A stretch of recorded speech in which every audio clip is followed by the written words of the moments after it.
నందమూరి అభిమానులు ఎప్పుడెప్పుడా అని ఎదురు చూస్తున్న సమయం ఏదైనా ఉందా అంటే అది మోక్షజ్ఞ ఎంట్రీ కోసమే. గత కొంతకాలంగా బాలయ్య వారసుడి ఎంట్రీ కోసం ఎదురు చూస్తూనే ఉన్నారు అభిమానులు.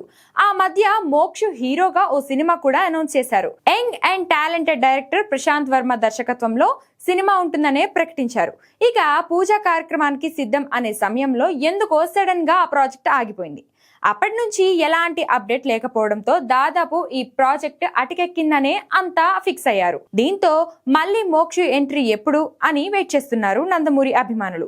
ఈ నేపథ్యంలో తాజాగా బాలయ్య చేసిన కామెంట్స్ వైరల్ అవుతున్నాయి. గోవాలో జరుగుతున్న ఇంటర్నేషనల్ ఫిలిం ఫెస్టివల్ లో పాల్గొన్న బాలయ్య ఆదిత్య 369 సీక్వెల్ కు సంబంధించిన కీలక ప్రకటన చేశారు. తన తనయుడు మోక్షజ్ఞతో కలిసి ఈ సీక్వెల్ చేస్తున్నానని, ఆదిత్య 999 మ్యాక్స్ అనే పేరుతో ఈ సినిమా రూపొందుకుంటుందని ప్రకటించారు. నిజానికి గతంలో బాలయ్య పలు సందర్భాల్లో ఇదే విషయాన్ని చెప్తూ వచ్చారు. ఇప్పుడు కూడా అదే చెప్పారు.